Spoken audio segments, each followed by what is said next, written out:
Hi, everyone. My name is Abe Mittleman. Okay. I'm a veteran New York City taxi driver.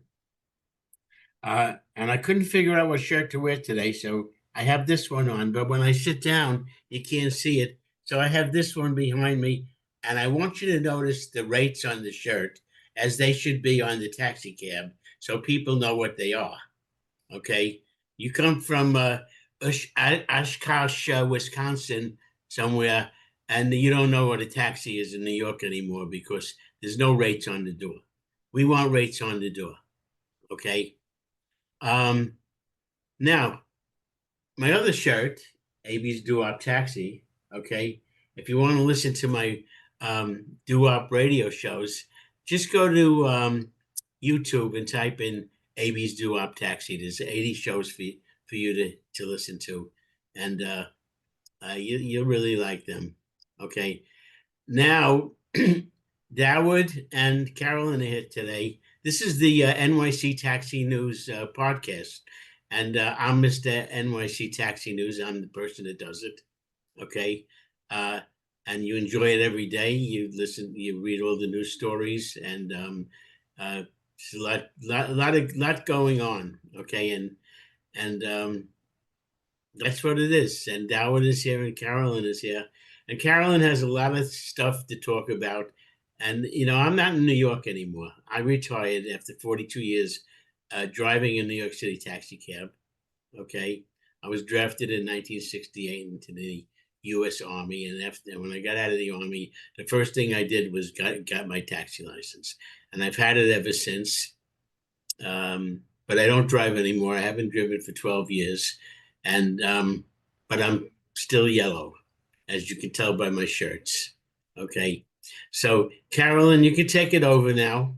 Okay, and let's see what we're going to talk about today. And she has a bunch of stuff that she has on her mind, along with Dawood. So go, guys. Thank you, Abe. There is a lot going on at all levels: federal, state, local, and even perhaps extraterrestrial. Unhappily for 76% of New York City voters, happily for 23%, there has been a regime change at the federal level. While Trump will not be in office until January 20th, he has stated that he does not support green transportation subsidies or congestion tolling, two centerpieces of New York State and city policies. Also, if large numbers of, I'll call them undocumented workers, are deported, the app delivery workforce will be depleted, which would help everyone who drives or walks in New York City, but that remains to be seen. I think there's a meeting going on today between Adams and the border czar, the immigration czar, Tom Homan, today. So we'll see what happens. The Trump administration has said that creating a framework for self-driving will be a priority for his administration. And while the Harris campaign administration people will be gone, I'll note that Pam Bondi, Trump's Attorney General nominee, has represented Uber in the past. So we'll see. Congestion tolling is still in limbo, with many pending lawsuits. And with or without tolling, the MTA has asked for an additional $33 billion for its budget and plans to ask for a fare increase. I heard yesterday people were stuck on a train in a tunnel for 2.5 hours because it was raining. Transportation maven Charles Komanoff has opined that yellow taxis will have an increase in fares if congestion tolling is implemented. App cars will have a decrease. We'll see. The Soybell versus TLC federal lawsuit, that was the $2.5 billion lawsuit where Medallion owners who purchased medallions at the 2013 and 14 auctions were trying to get their money back. That's been dismissed. The judge, Carol Amon, stated that the defendants, Joshi, Dow, Siaski, etc., are no longer at the TLC. And since there most likely will not be any future medallion auctions, ruling for the plaintiffs who sought disgorgement would not prevent and restrain future conduct. The TLC had a hearing yesterday on insurance. New York State legislation to allow FHV captive insurance awaits Kathy Hochul's signature. Dawood can explain all this to us and who will benefit. Let's see, November 2024, There are some numbers on Medallion transfers. There were an additional 46 foreclosures, bringing the total to over 3,300 since 2014. And New York City actions to aid corporations at taxpayer expense continue with a pilot e-battery replacement program for app workers. Uber's third quarter report, which included disappointing growth in its gross bookings and a projection for a further slowdown in the first quarter, were released. The TLC posted trip numbers for September. Interesting, comparing September 23 to September 24, yellow cab trips are up huge. They're up by over 25,000 trips per day. Uber and Lyft trips are down 21,000 trips per day. It's said that Uber's not allowing new drivers on the app. I do know people who are getting emails soliciting them to drive for Uber, so I don't know if that's still true. Are the trips that Uber and Lyft lost going to yellow? Is that possible? And we also should note that Uber has an additional pool of 30,000 vehicles it can dispatch to: yellow, green, livery, black, and Lux. So that gives them sort of a relief valve, even if they've lost drivers who are affiliated with their app. I think that's how it still works. And also, in addition to locking people out of the app, or that's what they were doing, Uber is now seeking a 6% pay reduction in driver pay. And here's the conundrum. It's impossible to have good pay for drivers, lots of trips, and cheap rides for passengers at the same time at a moment's notice, and a good return on investment for shareholders. I think Uber stock was down in the very low 60s. I saw the number today. So that brings us up to date, I think, pretty much on everything that's happened for the last 2 months, because that was the last time we did a show. So what do you think? Are those drones flying over New Jersey taxis? Are those the flying taxis we've heard so much about, guys? What do you think? I think they're from somewhere out there in the universe, perhaps 750,000 light years away, and they've come here to see what we're doing to ourselves. Okay, because they've long ago went through what we're going through now, and they just want to stop us, okay, from ruining this planet. Or they're checking it out if it's worth invading, maybe. Or if there's anything good to eat, you know. Yeah, exactly. You never know. I mean, it's interesting. I mean, it's crazy how much stuff is. I think, Carolyn, you just summarized. That was 2 months worth of news in the taxi industry. I don't know where you want to start. Do you want to start maybe with insurance, because the hearing was yesterday? Well, I want to say one thing about this driverless taxi. The reason Donald Trump wants to do the driverless taxi is because his boss, what's his name? Elon Musk. Elon Musk is telling him that he's going to make enough driverless taxis to get rid of all the other taxis. Okay. I think that's actually a good place to start. Let's start right into the driverless, especially with GM's Cruise announced that they were winding down their Robotaxi business. Yeah. And the reason Uber stock, or at least what Wall Street says Uber stock is down, relates to Waymo launching in Miami and Waymo increasing that. I mean, I think with Robotaxis, I've been tracking that story for a long time. I actually think Uber and Lyft, for that matter, is a beneficiary of Robotaxis, because fundamentally they're still going to need the networks. I think Waymo and Tesla and all of these companies, I think they underestimate what Uber especially has built, the network effect. So I think that's misunderstood. Uber stock is famously a misunderstood stock on Wall Street. The other thing with Robotaxis, is that you're right that because of Elon Musk, probably there's influence there. But I think the major thing, it also relates to insurance, is there is a lot of stuff to figure out on the liability side of Robotaxis. Yeah. So even if you figure out the technology, which is, let's say they're on the final 10%, but that's the hardest, you gotta completely change, like, you know, for example, if a robotaxi gets into an accident, who's liable? Now that's going to be figured out, but this is still, in my opinion, it's something that's coming. It's here already. But honestly, for it to be ubiquitous, for it to be like everywhere in the streets of New York, especially New York City, I can't speak for Phoenix, where the weather, I guess, is perfect all the time. I think it's still like 5, 10, 15 years, you know, it's gonna take that long. Now, that doesn't mean we should be asleep at the wheel and it's not happening. But I also think sometimes, you know, people promote this as like, it's coming tomorrow and they underestimate the hurdles. I mean, Elon Musk himself has been predicting a driverless car since 2020, I believe. Lyft CEO went on CNBC, I still remember this, in maybe 2018, and he said in the year 2024, 2025, there'd be driverless taxis all over New York City or something to that effect. So it's really interesting technology, but I think there's still a ways to go. I don't know what your guys' thoughts on it. Yeah, well, here's something that they don't talk about. I don't think there'll be driverless taxis until there's only driverless taxis and driverless trucks and whatever, because the mix between human and machine is not going to go well. And if one person dies, there'll just be an outcry, even though, I don't know, 20+ thousand people die every year on the roads.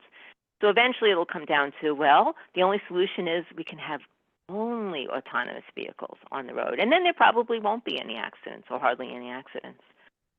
I mean, the thing that bothers me about it is that I think it's not about getting from here to there, and it's not about safety. It's about the surveillance and control of the population. That's what I think.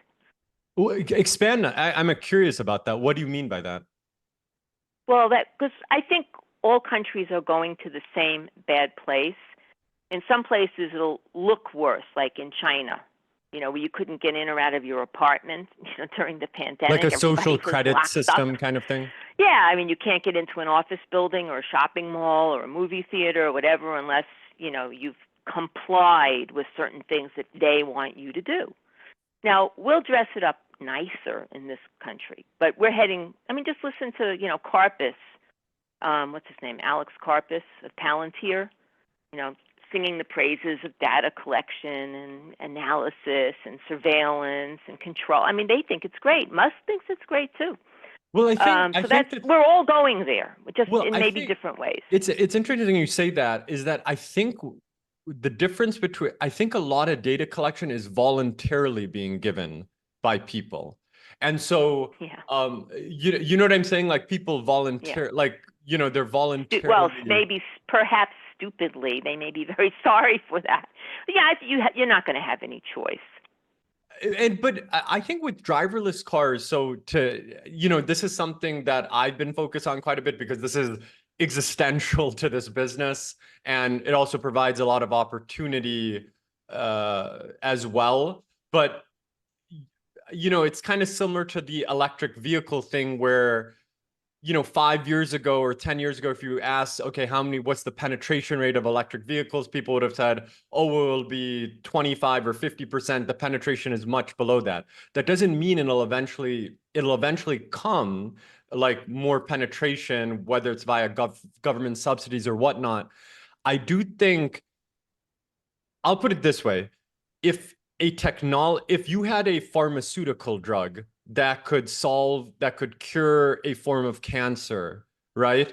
And that's a new technology.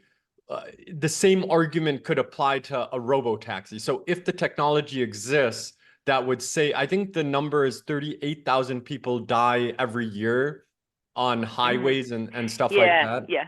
And right. It used to be, it used to be worse. It was more like 50 to 60. 100%. And I was talking to my dad the other day, and he said when the seatbelt was first introduced, and you guys can speak to this, I think Volvo created it, and then they gave away the patent for free. A lot of people pushed back against the seatbelt being required in a car.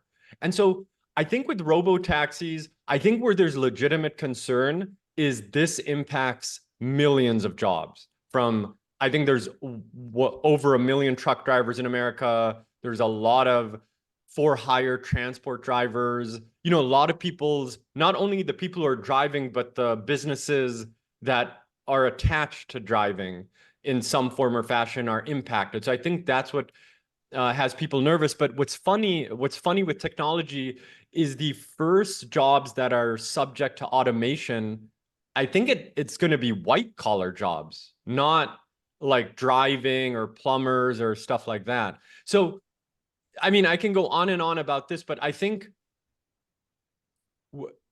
like Abe, you had mentioned that you think Robotaxi should be banned in New York City, but like, what do you mean by that? Maybe there's more to it. Well, I don't think they should be banned. I think that if they're going to come, that they should be distributed to others rather than big corporations. Okay, such as I still own a Medallion.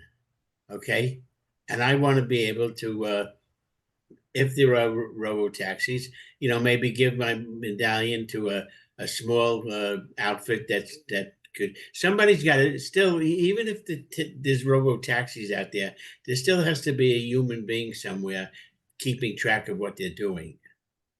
Okay, so Here's another angle to this, and is that if all with the wheelchair, if taxis are expected to be 50% wheelchair accessible vehicles, that's also kind of hard to understand that if you're going to service the accessible population, how do you layer on self-driving with that without a human being? well, that would be difficult. I think that disabled people need human help. Okay, unless there's a robot in the car. No, there is. They know? have robots in Japan working with old people. I expect that to be perfected at some point in the future. But Or maybe they just won't go anywhere. Maybe they'll just give disabled people headsets, virtual reality headsets, so they can just stay home. Maybe they'll give us all virtual reality headsets. Why do we need to go anywhere? But I mean, I guess, are you guys seeing this as, I mean, it's an open question. Like, do you see what makes you most nervous? I guess, Carolyn, you kind of answered the question, like in terms of surveillance state and whatnot. Right, and all being controlled by self-learning, expanding artificial intelligence. Once it gets going, you can't stop it. And we just turn it over to AI, And Abe, what makes you nervous? And I'm sorry I interrupted you mid what you were saying, is basically like the economic and job disruption versus the technology itself. Look, it's quite simple. They want the driverless cars because they don't have to pay drivers. Okay, but the big corporations right now are the owners of these driverless cars, and I think that those that have been in the industry, if it's legislated that there should be driverless cars, then it should be legislated not only to big corporations but to individuals also who have been around for a long time, or even new ones. Okay, now you mentioned seat belts. In the beginning, I was there in the beginning. Okay, and I thought to myself, what do I need a seat belt for? Well, I do need a seat belt. I need a seat belt to protect me. Okay, and there was the insurance companies that led to nowadays you can't get in a car without buckling that seat belt because they'll drive you to nuts with the ding, ding, ding, ding, ding. Okay, and they're the ones that want you to be safe because it's the insurance companies that have to pay out if you get hurt. But can it be like in some of these situations, can't that be a win-win? That yes, you're absolutely right. The insurance company doesn't want you to fly out the window because it's a bigger claim, but at the same time, it's good that you're not flying out the window type of thing. It's a win-win because people should be wearing seatbelts because you're only protecting yourself. Okay, the first thing I do, I have a car. Okay, I'm not driving a taxi anymore, but I have a car, and the first thing I do when I get in that seat is grab the seatbelt before I even start the car. Okay, go ahead. I was going to say, and this is, I personally think how I view this driverless car thing, and I understand what you're saying, Carolyn, and I think if they can ensure that the people who are basically fundamentally going to lose their livelihoods via driverless cars, if they can like I can speak to the taxi industry or the New York City taxi industry. I think you're right, Abe. I think they have to like very clearly say, okay, when this technology is ready and the safety is done and all of that stuff, like we're not going to use New York City pedestrians as guinea pigs, people like dying in New York City streets and, it's for the greater good type of thing. I do think they have to say, if you have a taxi medallion or, like they need to create a licensing regime that helps ensure the people whose jobs are directly impacted, can at least benefit from the rise of driverless cars. Now, if they don't do that, I think there's going to be a lot of pushback on the streets. I think they're going to burn. I mean, I think they did it in San Francisco where they started looting a driverless car, one of those autonomous cars and stuff like that. So politicians have to be very wary of how they navigate that. And the second thing is that right now, autonomous vehicles in New York City, on a New York State level, it's regulated by DMV. In New York City, it's regulated by the DOT, actually. So I think, Carolyn, you might know more about this, but that's Idanis Rodriguez, I think. So you kind of have another regulator, regulating the direct rival to TLC regulated vehicles. So I think people will feel more comfortable with this if they stand to benefit, for a lack of a better word, if they can see a benefit. So for example, Abe, you're a taxi medallion owner. If you find out 5 years from now that they make legislation that your taxi medallion can be used for a robotaxi, you might be like, great, okay, right? Is that a fair comment? I'd be all for it. Carolyn, is that if you found out that like a medallion is the license for a self-driving car, would you be more amenable to it? Have you ever seen an industry that went from being controlled by a giant corporation and then they said, no, let's not do that. Let's just have little individual owners controlling this industry. Has that ever happened in the history of the world? I don't think so. I mean, maybe during the dark ages, but I don't think it was because of government policy. I mean, there was a bill that Justin Brannan, the council member from the Bay Ridge area of Brooklyn, introduced a few years ago, that should there be driverless technology in New York City being used, that medallion owners would have first crack at, being given the permits or being able to bid on the permits or at very low cost or whatever it was going to be. But that never went anywhere. And I think it's easier for government just to deal with one giant company than it is with, thousands of individual owners.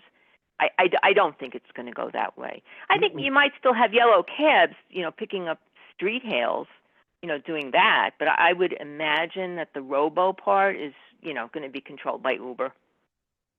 That's what I think. In your mind, it won't be for a very long time.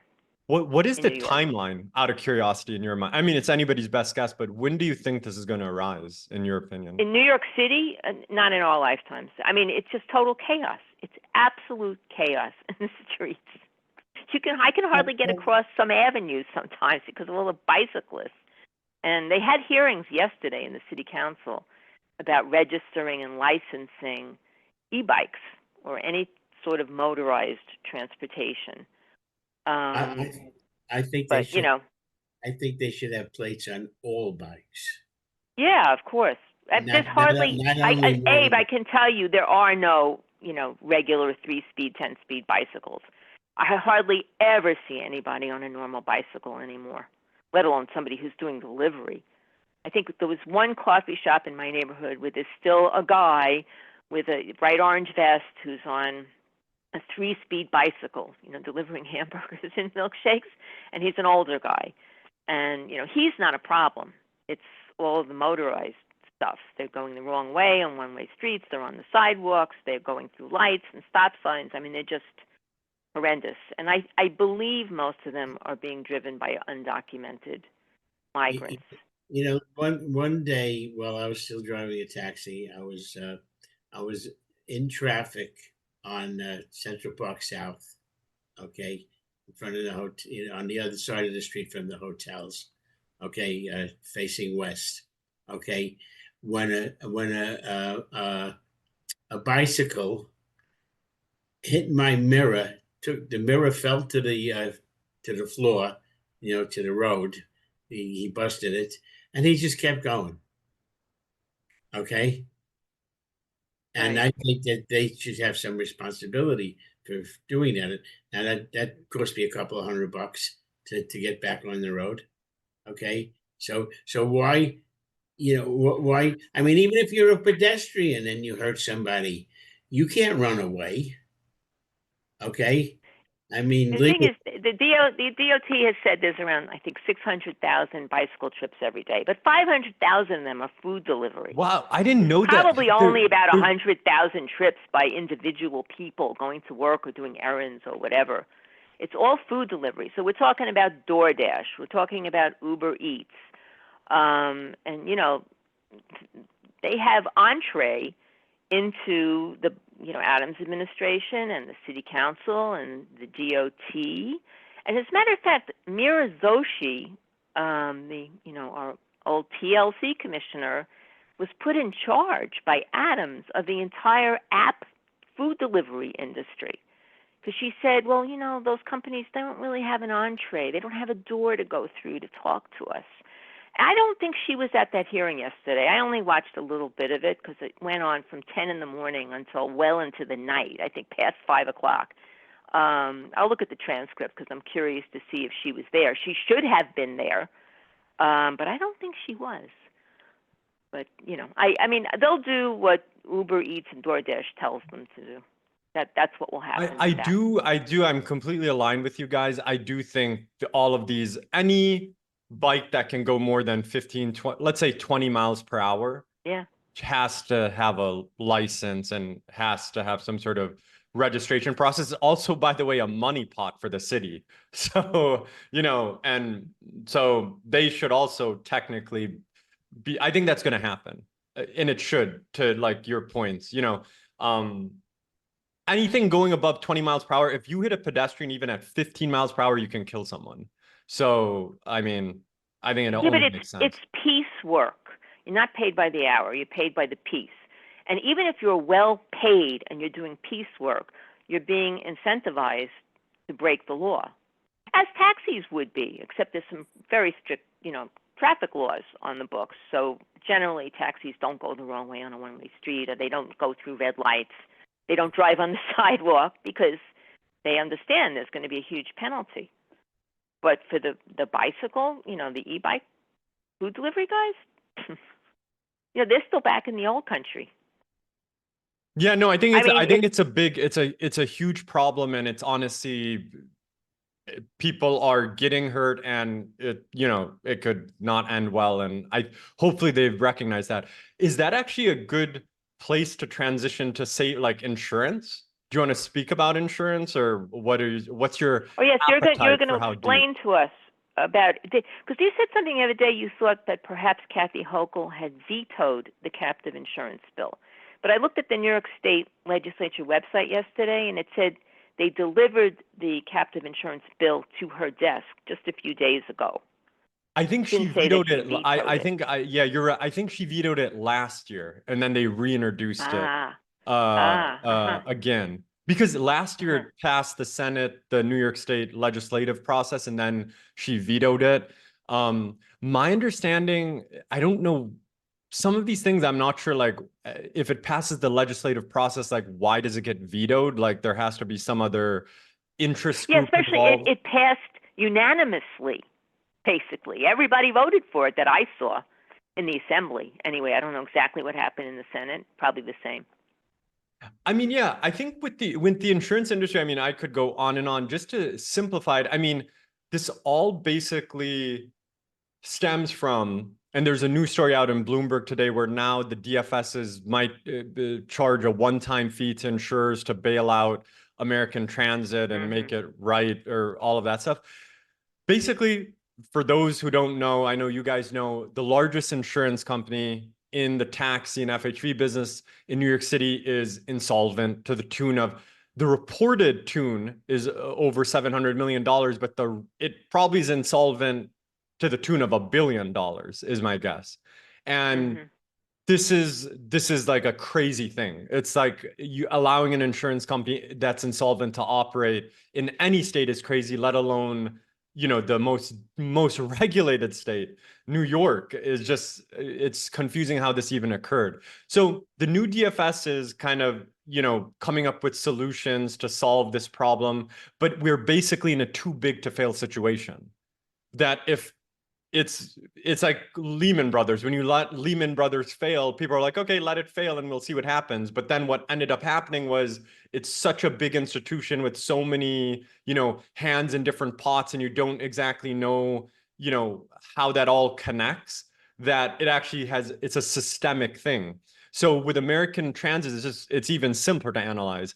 If one company insures 60% of all taxis and for hire vehicles in New York City, and if you let that fail and there's no or one other option out there or no other options out there, that's going to impact the entire industry in multiple ways. Now, you might, before you guys get in it, you might say, oh, that's great, all those TLC plates will fall off, right? But American Transit is also a huge insurer to the Medallion industry as well. Right, but there's other insurance companies that you can go to. Barely. My feeling is that cab drivers are always looking to save nickels and dimes. It's the reason they, took risks when they gave their medallions to certain brokers who stole certain amounts of money from them and withheld money that they didn't forward on to the proper authorities, because they made a few extra dollars. And I think the same thing probably happened with insurance. I would bet Hereford probably charged a little more than American, knowing medallion owners as I do. And, probably you should have gone with the more conservative insurance company. I don't think Hereford is in any trouble. So America's in trouble because the premiums weren't high enough and the rate of accidents were high, right? You have to, exactly. That's exactly right, Carolyn. I mean, it wasn't because the heads of the company were stealing the money and going on junkets to the Caribbean or, buying villas in the south of France. It wasn't a question of that. I don't think that's the story here, where like it's a different sort of Ponzi scheme, I would say. And it's it's not you're not acknowledging the reality that the premium has to be a certain amount to cover the potential losses. But they didn't acknowledge that. The issue is that the reason why this is such a big deal is that if the 60% market share player is, Warren Buffett has Warren Buffett's big into insurance. He owns Geico via his holding company. Right. He very famously has said something to along the lines of, insurance is a difficult business because you have to price insurance based on the most irrational player. You're subject to an irrational player. The only difference is that if the irrational player has 10 or 5% market share, you can still navigate that. But if the irrational player has the 60% market share, Hereford, let's say Hereford, which is the number 2 player at about 20% market share, they can't price. If the real rate should be $9,000 a policy and American Transit is charging $6,000, if Hereford price at $9,000, their market share is going to collapse. You know what I'm saying? Right, except if American Transit goes out of business. But then you have to go to Hereford. But then you also have to understand, can Hereford even take on operationally? Let's say all of a sudden 15,000 policyholders are looking to join Hereford. Does Hereford even want to underwrite them? Does Hereford have the infrastructure to even take that on? Okay. Do we need these 60,000 cars on the road that would be gone without proper insurance? Well, I don't think we do. Well, this is where it gets real interesting, Carolyn, and it actually relates to the point that we've all discussed about that there being too many cars in the road, and the rise of Uber and Lyft. The American Transit insolvency or financial situation was contained before Uber and Lyft came about with all the TLC plates. Basically, when Uber and Lyft arose, that was you had an insurance market. Think about the taxi insurance market. It's like a zero-sum, low-growth market. Uber and Lyft came to town. It 3x the size of the entire New York City TLC insurance market. But American Transit also, it 3x the problem at American Transit. Right, as but well. they didn't care because they only cared about the 3x, the premiums that were coming in, without thinking about maybe there'll be 5x, the claims on the other end. They didn't think about that. They just Exactly. wanted the premiums. But I think 100%. insurance is going to evolve in several ways with cars for hire. And then we've discussed this, that in most other places in the United States, the Uber drivers have their own insurance, and then when they're on their way, after they've gotten a job, they're on their way to pick up the passenger, they pick the passenger up, they take them where they're going. Then that insurance, the Only special difference in New York, livery but insurance kicks in. the tricky thing with that in New York City is in New York City to do Uber X or, normal Uber, normal Lyft, you need a commercial vehicle license. My prediction is they'll do what their corporate masters tell them to do, and there'll be some compromise. The other way that the insurance business is going to evolve is it's going to be more individualistic.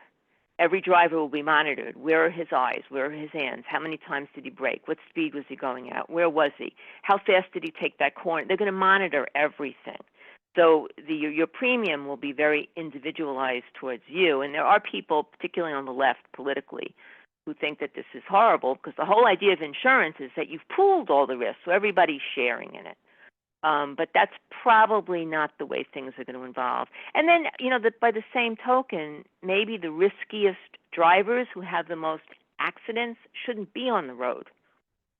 Maybe they, or should be charged very high premiums, but probably they just shouldn't be on the road. I think have you guys heard of the Pareto principle? Like, the 20 explaining 80, or like 20% of people being responsible for the Pareto principle in insurance. 90% of healthcare expenses. Exactly, is coming from 10% of people. So to that point, Carolyn, I think that's what you said. I'm almost completely aligned with. What you'll see are those tracking technologies arise, and perhaps it is important for people who shouldn't be driving a New York City taxi or for hire in New York City. They're going to kill people or pedestrians, and so that does need to get flagged. Now, another big part of this is this is getting, tell me when to stop sort of thing.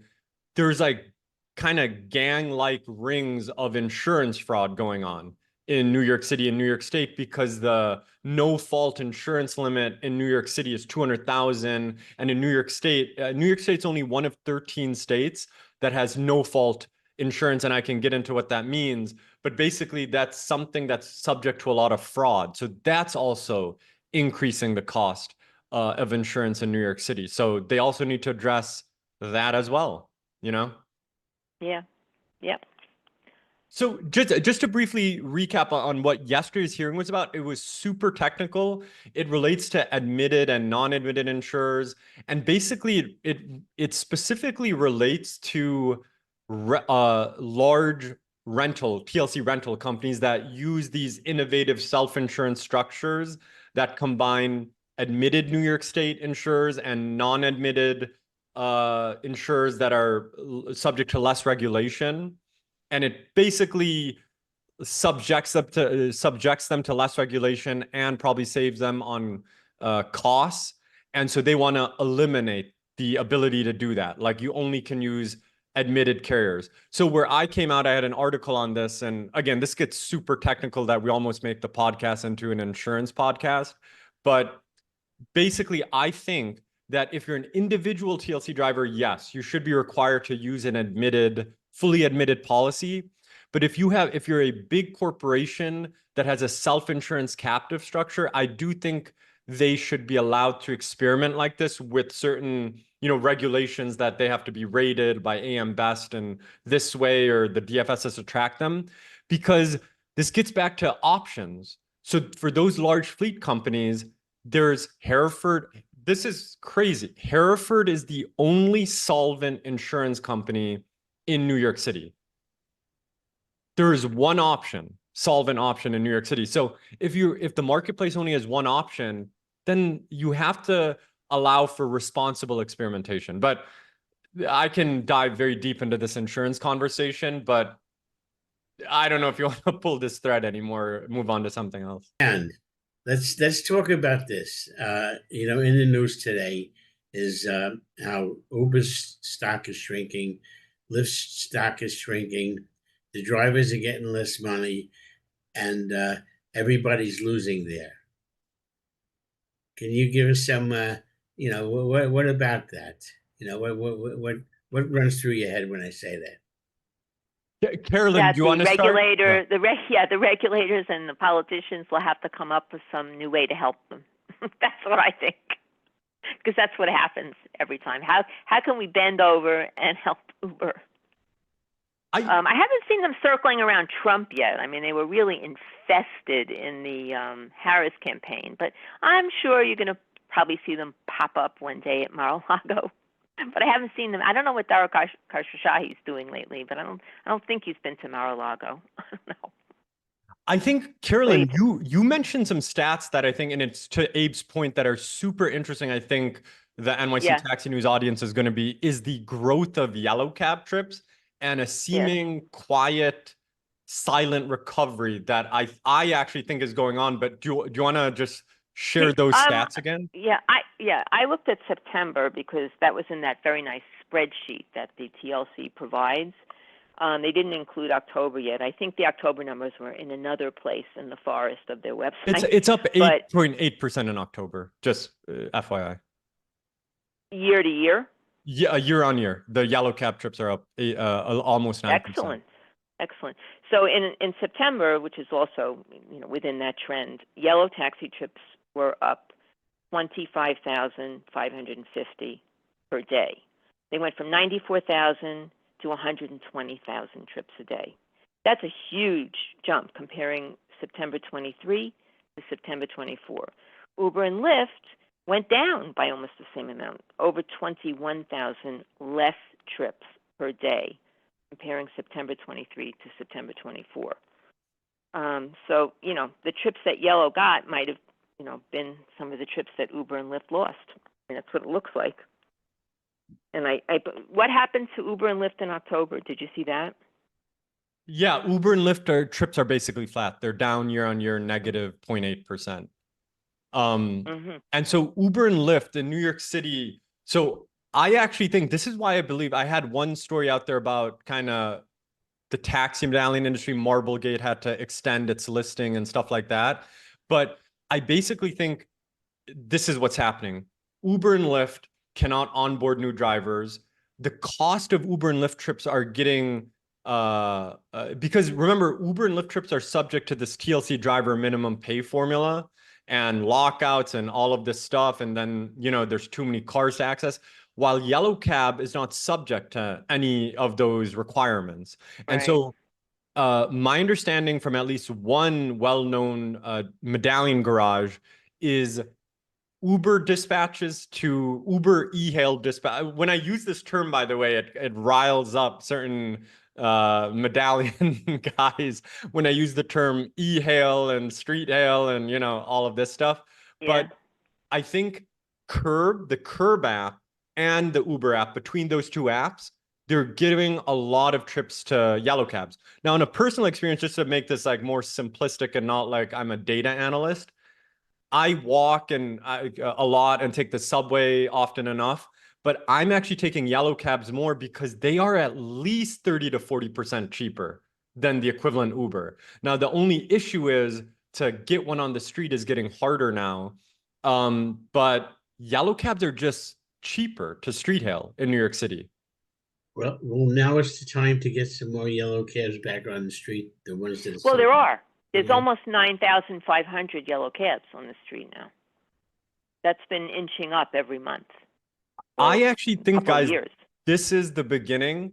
I know I've been watch. I say this and then they're going to release 20,000 more TLC plates. But I fundamentally think, and this is what I always have thought, that the yellow cab industry has all the elements of a recovery that's going to come about, and now the data is reflecting that. And if a new driver cannot join Uber and Lyft, and there's a 15,000 plus driver wait list, eventually what the yellow cab industry has to do, and I mean, I think this is the point in many ways of these sort of podcasts, is where the industry, the guys who are in the industry can listen to my suggestion, Abe, Carolyn, your guys' suggestion, is that I think the lease rates probably need to come down a bit for the renters. or financing needs to come about. So they themselves need to bet on the industry, provide seller financing. But everything is pointing to a recovery. The trips are, to your point, Carolyn, at 120 something thousand now. There's 3,900 medallions still in storage, to be fair, but that number is reducing. People are buying medallions. I'm talking to brokers, individual drivers are buying medallions. So I think this is interesting. I mean, are you guys excited by this, or you guys think I'm excited. I want to see every one of those 13,000 medallions on the street making money like it used to be. Okay. All right. And with some of these Uber drivers just can't get it through their head that when you're in the yellow cab, you don't have to answer to anybody. so Abe, I want to actually, and Carolyn as well, this is, I think, your place to shine. So obviously, I think I speak to a lot of Uber and Lyft drivers. Obviously, my fleet is based on guys who drive more on the apps or luxury bases or private clients. A lot of Uber and Lyft TLC drivers fundamentally do not like driving yellow cabs. And I'll give you some reasons why.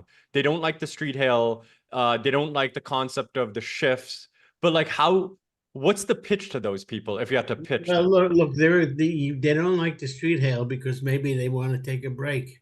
Look, when I used to drive, there were days that I couldn't get rid of these people. I mean, I say that sarcastically, because that's the best thing that could happen to you right now. That you have so much business that you go, God, I can't get rid of them. But you could always put on your off-duty sign. You could always lock your doors, and you could always do whatever you want under those circumstances. Okay, you want business, I mean, you want to get rid of being left out of what does Uber call it? Lockout. Log out. You don't want to do that. You just get in a yellow cab and just go to work.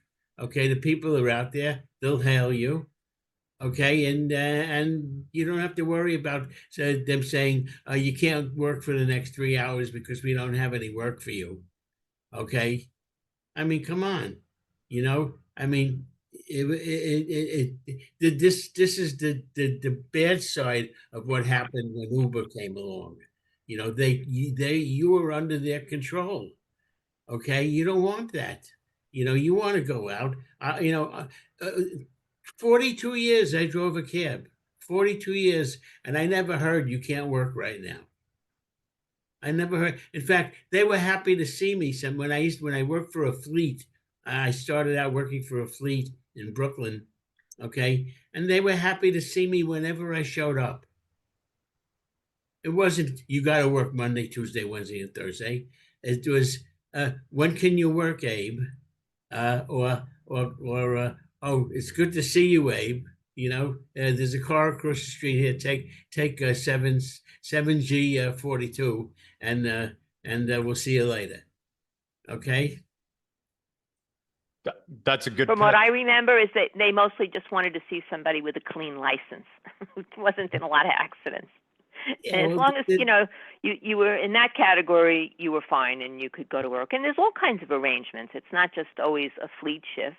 And there are people who rent, for 2 days on a weekend, or people who rent during the week, or people who rent all the nights or all the days, or, it's not just going to a garage and, sitting around waiting for somebody to give you a car. Although I don't know.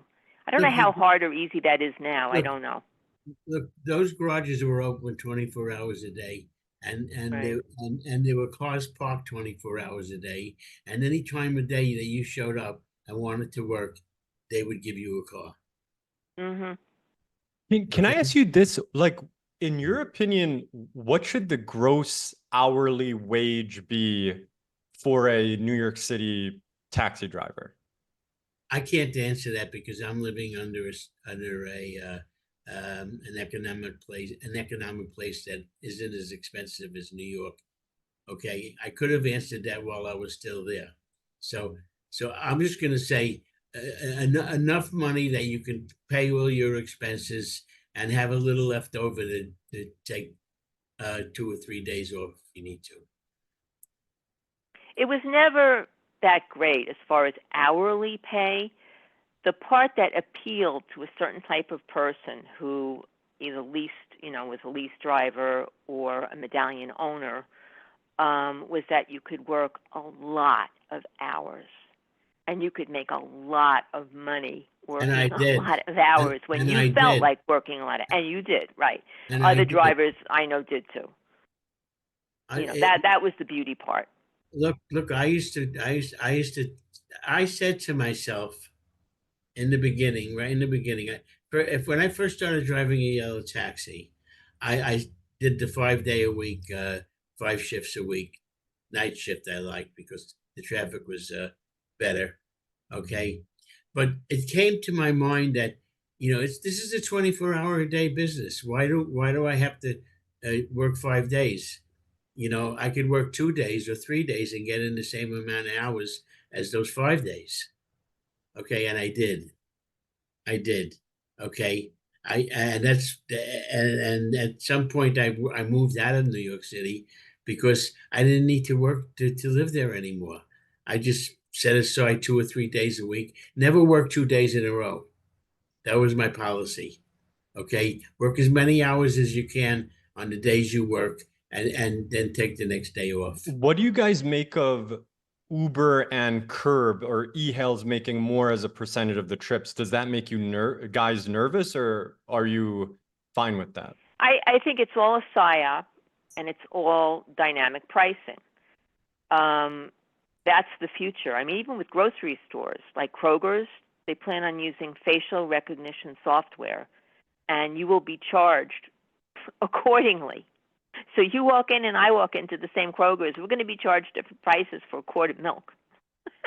Like based on if I'm smiling or something? Or your pet, your history, your resistance. Are you an opportunistic shopper? Do you only go when they're having sales? I mean, they know everything. And the same thing is going to happen. It is happening. I mean, it's already happened, I think, with the rideshare. But I guess just like, are you basically saying like it's happening anyway? So if Uber sends me a trip, if Curb sends me a trip, I don't discriminate, just send me the trip and all is well type of thing? No, I wish they would just go away, but I don't think that's going to happen. But isn't it driven by consumers? Like at the end of the day, how people want to hail, like street hails? Well, no. But if they're measuring and sifting through all this consumer information, they know that it's cold on that corner where you're standing, and you don't have any price resistance right now to that trip, and the battery in your phone's getting low, and you got to get into a car, so they can charge you a lot. They know all that. I mean, I think that should be legal. I think everybody should be charged the same thing for the same service at the same time. But I mean, I don't see anybody, lobbying on behalf of consumers for that. I think that's what they should be doing. Listen, if you're driving a yellow taxi, I think they should allow that you could have your own private customers. Okay, where they just call you up, and if you're available, or they'll say, "Can you get me in a couple of hours and take me to the airport?" I think they should be able to do that. Okay, that's always happened in a very small way. Yeah, but look, it's not everything has to be on the street, and there is Curb, and there is it's still Arrow, right? Yeah, I think Curb, there is Arrow and Curb, but I think Curb is the one that's like much more used than Arrow versus. So you could have have Curb in your taxi, but not be where you must use them. I mean, well, unless it gets to the point where nobody even can conceive of standing on a corner and holding up their hands. So yeah, I think so. Only want to use apps. I think this is where it gets interesting. I do think there will always be some sort of, whether it's 10% of all trips or 15% of all trips, there in New York, in a densely populated city, whether it's New York City or another city, there's always going to be a street hail demand. It'll be a lower percentage than it historically will. So that is valuable. The other thing I want to mention that a lot of people might not appreciate is yellow cab trips have a structural, especially with congestion pricing, the new congestion pricing, I should say, on top of the existing surcharge, if that goes through, yellow cabs have a structural tax advantage versus Uber and Lyft trips in New York City. That's growing, actually. Because yellow cabs don't pay according sales to tax. Charlie Kolmanoff, the transportation maven, he said he thought that should congestion pricing go into effect on January 5th, that yellow cabs will have an advantage and they'll probably gain some trips, and the app cars will probably lose a few trips. But, you know, that remains to be seen. Well, because I think he's there is a right. small- but- I think that's a Yeah, correct maybe. prediction. Maybe. But Uber and Lyft can always adjust their pricing to their customers. Yellow taxis really don't. Dawood, Whatever is on the meter. could you explain this thing that came up a week or two ago about Wall Street taking over the medallions that are off the road? The article about the Wall Street overtaking the medallions on the road? Yeah, well, You mean about Marblegate using medallions as collateral to go public? well, Yes, most of the medallions that Marblegate have are medallions that were foreclosed on and are sitting on the shelf. It's not fully. A lot of people have to understand Marblegate's bet. They own some medallions outright, like, I don't know, 1, 2,000, whatever it is, but their bigger bet is owning the medallion collateral. People understand that. So for the guys who can't pay their loan for whatever reason, even post restructuring, they can't pay their loan, Marblegate will enforce on their collateral and then overtake the medallion, but then sell the medallion. Marblegate's end game, in my opinion, and based on various conversations, is actually not to be an owner of a lot of medallions. I think Marblegate's end game is to be a lender to the medallion industry.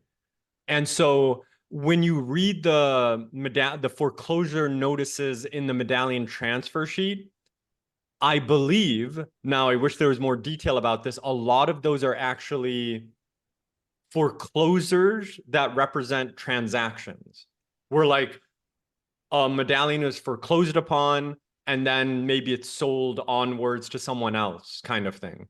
It's very confusing. Yeah, but an awful lot of them are at $200,000 exactly to the penny, which makes me think those are the MRP. Yeah, I think that's exactly. Right? I think that's exactly correct. I mean, I know before this wave requirement that also kind of the 50% wave thing kind of disrupted the medallion market, Marblegate is offering seller financing to the biggest thing that impacted the medallion market recovery is there's no lender who's willing to lend to it. There's not a lot of drivers who have 100,000 of cash just lying around to buy a medallion. So it's similar to a house. Imagine a housing market where no bank was willing. Yeah, no financing. Yeah, good luck. The house, it would crush, right? It would crush that housing market. Yeah. Well, those that are paying off their loans to Marblegate, they wouldn't be affected. They would not be affected. And right. I also understand that Marblegate is working with the garage, might be Queen's Medallion or other garages where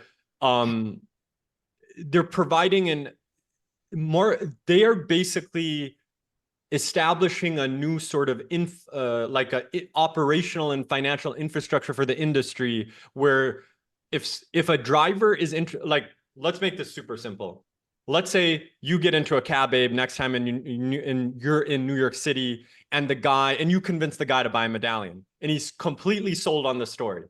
You pitch him well, which I'm sure you will. Then he's like, I got one problem, Abe. I don't got $95,000 of cash. So how do I buy it? Right? And so you pay it off. The owner holds the mortgage. No, but I'm saying for the new guy to buy the medallion, he's convinced that the medallion is going to recover, but he doesn't have $95,000 of cash. I understand, but who owns the medallion now? No, the person who owns the medallion, let's say he owns it free and clear, or even he has 50,000 of that. Look, there's a medallion sitting on the shelf that was foreclosed on by Marblegate. Guy comes along and says, I want to buy the medallion, but I don't have money. Okay. Well, Marblegate says, okay, take it and and sign this paper, and you must pay us X amount of money every month. That's exactly right. The only difference, you hit the nail on the head. The only difference is Marblegate, from my understanding, and it's also Penn Fed might have a similar program. What they're saying is that the cash price of a medallion right now is between 90 and 100,000. And they're going, by the way, they're selling. The finance price is between like 100, it's 150,000 plus. So that's the thing that's irking people a bit, where it's like, if I had the cash, I could buy the thing for 100,000, but because I don't have the cash, I have to pay 10K down, but the purchase price is 150. The difference between the finance price and the cash price is very large right now. Wouldn't that be true of anything, whether it's, housing or business or whatever? That's a really great point. It would be true of many things, but the delta wouldn't be 30% or 50%. I think the big question here is, as a medallion is sold to somebody, not one medallion, you get 100 medallions, 200 medallions, 300. At what point would it be detrimental to the business, because there's only so much business out there? You're asking really good. These are really good questions to game out. I think what's very obvious is I have this prediction. If you put more yellow cabs on the street, more trips will appear, but Uber and Lyft will lose trips because more people will see yellow cabs on the street. Now, if you put 1,000 or 2,000 in one day, that might not be the case. But if you incrementally put like 2 or 3 every week or every couple days, those yellow cabs, I think, can remain busy. And so, but it's zero sum. They'll remain busy because Uber and Lyft, like black cars, will be losing share. But I guess— You know what? Wait, actually, when I looked at the September numbers, black car business increased and livery car business increased also, comparing 2023 to 2024, September, which surprised me. They're all up. The only one that went down was Uber and Lyft. But that's a very small, the other FHV. Yes, it's small, that's but very they did small. go up.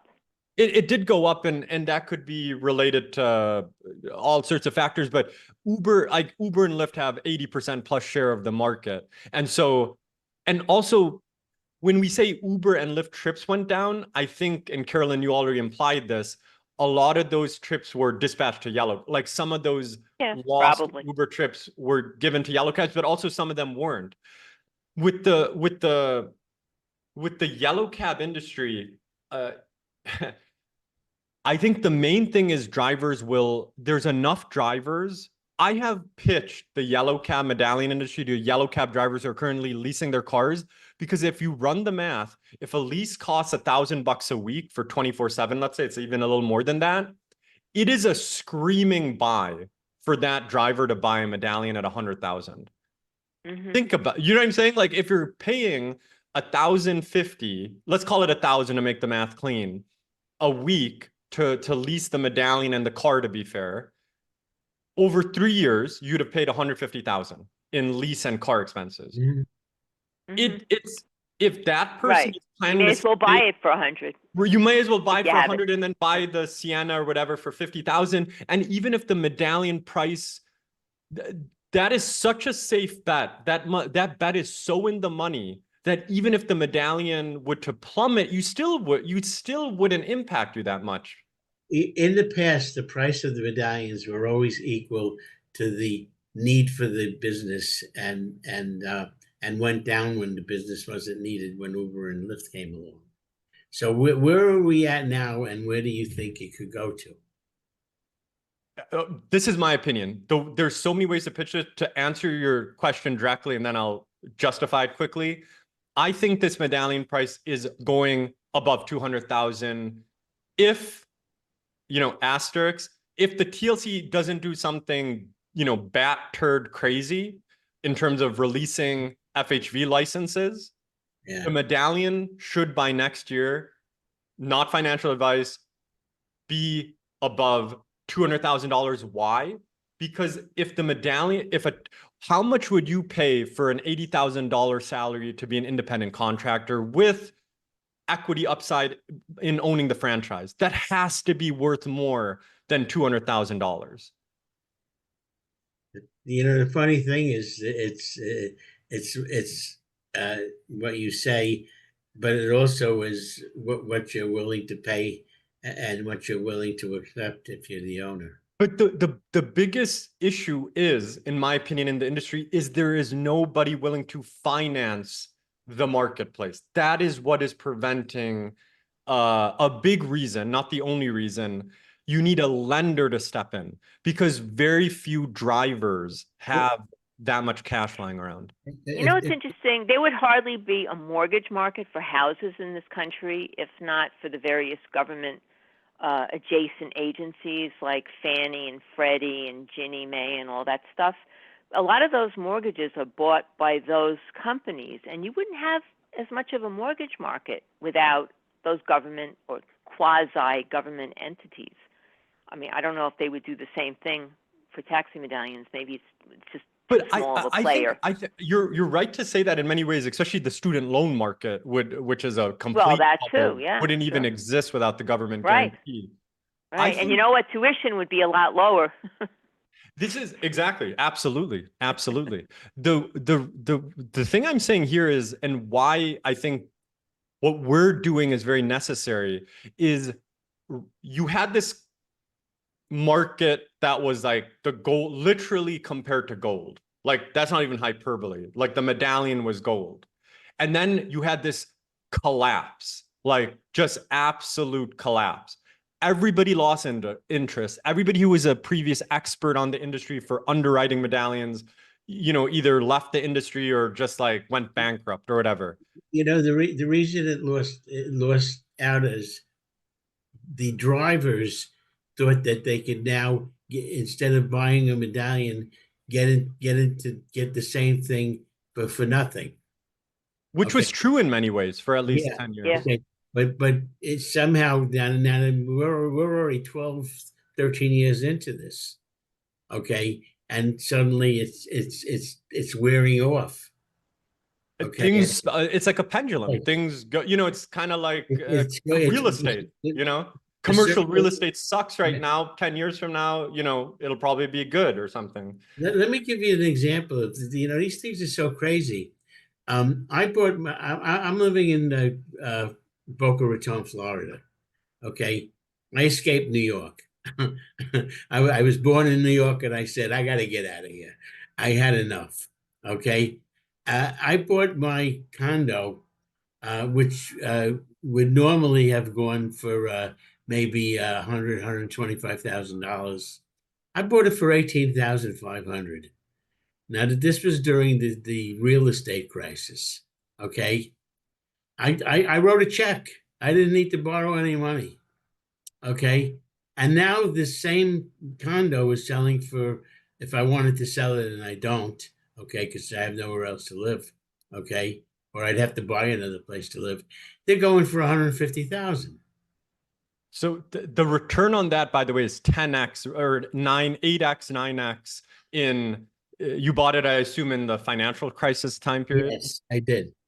So with tax medallions, this is what I'll say, and I have a second article coming out to lay this out.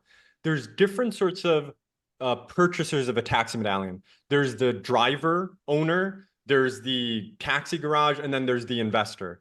I don't think the market is at like the passive investor, where like, some guy in, Chicago buys a New York City tax medallion and then has a garage run it, and then he gets incremental income. That market is not quite recovered yet. But if you are an individual yellow cab driver and you're leasing a yellow cab, if you can somehow, some way come up with $100,000, it is again, not financial advice. It is a screaming buy to buy a taxi medallion at these prices. Yeah, but maybe it'll reach a point where the owner could only take that as a down payment, and then maybe have you pay off another $100,000 or somewhere. What Marblegate is doing, honestly, is intelligent. You know what Marblegate is doing, in my opinion? Wow. And I wrote about this. I think what they're doing is that they control a lot of the supply. I think they're saying, let everybody else sell their medallions at what they want to sell it. And then we will be like last man standing. If anybody wants to buy a medallion, they got to go through us. Okay, do you have cash? Okay, we'll sell it to you for 140,000 if you have straight cash. But I don't think they even want the cash. I think they want to originate a medallion loan. And what Marblegate knows, if you underwrite this, is the cash flow is there. A driver is earning, I mean, I did an analysis on this, the TLC Factbook did this.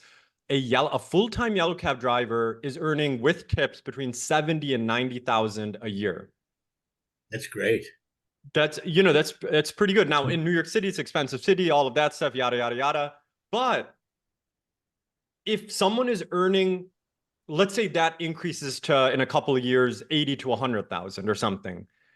How in the world is the asset that allows you to make 80,000 or 100,000 a year only worth 100,000 cash right now, or even worth 175 finance? Take 80 to 100,000, it should be worth at least 4 or 5 times that.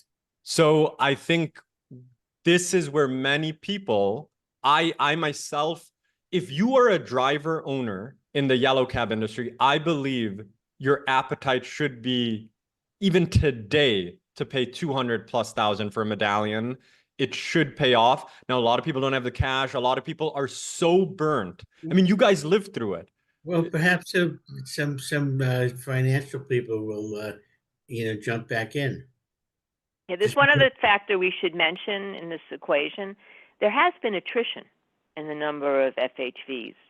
I mean, at one point there was, over 120,000 vehicles, but that was a long time ago. But now there's only 117,000 total, counting yellow and black and livery and app and, all the sectors. So, and when you put a medallion back on the road, that car's doing 20 trips a day, 30 trips a day, maybe more than that. The app cars may be doing 10 trips a day. So, but like you said, Dawood, you don't know what the TLC is going to do next. Well, I think that's the inherent risk of the investment. But yeah. Like anything, there's upside to an investment, there's downside to investment, there's, however you want to define investment, like base case, upside, downside. What I'm saying is that for a current, like this, I can say with a lot of confidence, like financially, where I'm not going to feel like, oh God, what did I tell this person? If I got into a yellow cab, which I have many times, and a driver is leasing their car and paying $1,050 a week for the medallion and the car, he should buy the medallion at this point. Okay, listen, we're into this about an hour and 15 minutes, and let me just say this: I want to thank everybody for listening to our cuckoo-ness, but we're pretty smart people, and we do say stuff that's good. And all I want for Christmas is my yellow taxi. And I want to thank everyone for tuning in, and Dawood for coming around and doing this with us, and Carolyn. Okay, and I want to wish everybody a happy holiday. Okay, and we'll be back after the new year. Okay, and have a happy new year. Okay, I have a feeling 2025 is going to be the year that we were happy again. Oh, you're talking about a good year for taxi medallions in 2025. Yeah. So Dawood, you want to sign off? No, I mean, you signed off. I mean, guys, happy holidays. We'll do this again. Obviously, I'll see you next year. Happy New Year, all of that stuff. But no, I'm excited. Let's see what this happens. The only thing, I'll just say this, the only thing that it's all dependent on the TLC. If they release more TLC plates, then, none of this is worth, anything, what we just said. But if they don't... And I want to say one thing. There is one guy out there that asked me to say this or put it in the NYC Taxi News. He wants his old plates back, where the medallion number was on the license plate. Okay, and I agree with them. Yeah, I agree with that 100%. Okay, I won't mention his name because he likes to stay anonymous. Okay, and that's it. So thanks for tuning in, everyone, again. And that's it. Thanks for tuning in. Bye-bye. Okay.